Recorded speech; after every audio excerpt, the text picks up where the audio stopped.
નમસ્કાર, એશિયાના સૌથી જૂના અખબાર મુંબઈ સમાચારના ડિજિટલ પ્લેટફોર્મ પર આપનું સ્વાગત છે। હું છું જીગર પંડ્યા। નજર કરીશું મુખ્ય સમાચાર। રાજ્યમાં આગામી 72 કલાકમાં ભારે વરસાદની આગાહી કરવામાં આવી છે। કચ્છ, મોરબી, દ્વારકામાં અતિ ભારે વરસાદની આગાહી કરવામાં આવી છે, જ્યારે જામનગર, પોરબંદર, રાજકોટમાં પણ ભારે વરસાદ વરસી શકે છે।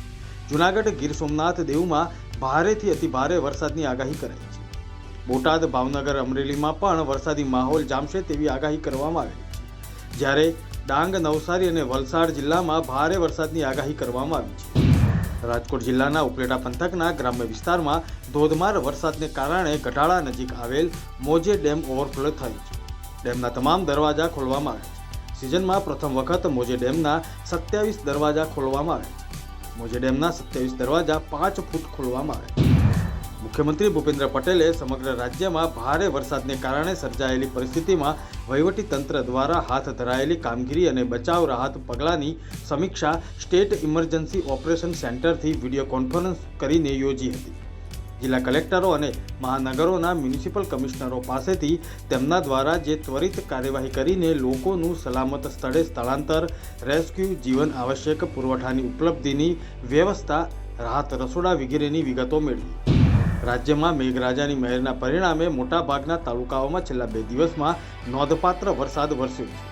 વરસી રહેલા આ સાર્વત્રિક વરસાદને ભાગરૂપે 76 જળાશયો સંપૂર્ણ એટલે કે 100%, જ્યારે 46 જળાશયો 70 થી 100% વચ્ચે ભરાતા હાઈ એલર્ટ જાહેર કરાયા છે। આ સિવાય રાજ્યના 23 ડેમ 50% થી 70% ભરાતા એલર્ટ આપવામાં આવ્યું છે, જ્યારે 30 ડેમ 25 થી 50% વચ્ચે તેમજ 31 ડેમ 25% થી ઓછા ભરાયા છે। પ્રથમ જ્યોતિર્લિંગ સોમનાથ તીર્થમાં દરિયા કિનારા પર રાજ્ય સરકારના સરસ મેળાનો ડોમ ક્ષતિગ્રસ્ત થયો છે।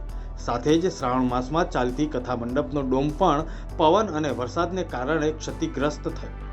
સોમનાથમાં શ્રાવણ માસને લઈને રાજ્ય સરકારના કુટીર ઉદ્યોગ સહિતના નાના ગૃહ વેપારીઓ માટે નાની દુકાનો સાથે સરસ મેળાનું આયોજન કરાયું।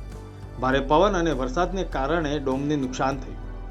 મહીસાગર જિલ્લાના સંતરામપુરમાં ખુદ શિક્ષણ મંત્રી હાથમાં કુહાડી લઈને રસ્તા પર ધરાશાયી થયેલા વૃક્ષને કાપીને રસ્તો ખુલ્લો કરવાના કામે લાગ્યા।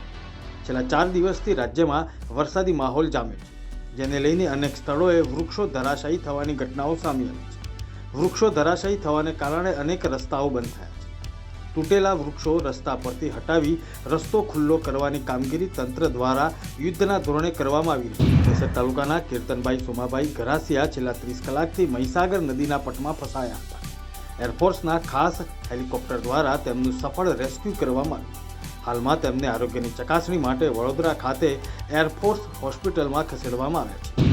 આણંદ જિલ્લાના મહીસાગર નદી કાંઠાના અસરગ્રસ્ત ગામોમાં વિધાનસભા કોંગ્રેસ પક્ષના નેતા અમિતભાઈ ચાવડા દ્વારા જિલ્લા કલેક્ટર અને વહીવટી તંત્રને સાથે રાખીને અસરગ્રસ્ત વિસ્તાર અને લોકોની રૂબરૂ મુલાકાત કરવામાં આવી।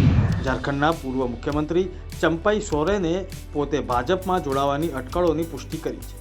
મીડિયાને સંબોધન કરતા તેમણે કહ્યું કે જ્યારે હું 18 ઓગસ્ટે આવ્યો ત્યારે મેં મારી સ્થિતિ સ્પષ્ટ કરી હતી અને હવે હું ભાજપમાં જોડાવા જઈ રહ્યો છું। મુખ્યમંત્રીની ખુરશી પરથી હટાવ્યા બાદ ચંપાઈ સોરેન ખૂબ જ નારાજ થયા હતા। તેઓએ બીજું કારણ ધરીને બળવો શરૂ કર્યો। જમ્મુ કાશ્મીર વિધાનસભા ચૂંટણીને લઈને ભાજપે 3જી યાદી જાહેર કરી છે। આ યાદીમાં બીજા તબક્કાના 10 જ્યારે ત્રીજા તબક્કાના 19 ઉમેદવારોના નામ જાહેર કરવામાં આવ્યા છે। ભાજપે અગાઉ 2 યાદી જાહેર કરી હતી। પહેલી યાદીમાં 15 ઉમેદવાર તો બીજી યાદીમાં 1 નામ જાહેર કરવામાં આવ્યું। આ હતા અત્યાર સુધીના મુખ્ય સમાચાર। જોતા રહો મુંબઈ સમાચારનું ડિજિટલ પ્લેટફોર્મ। નમસ્કાર।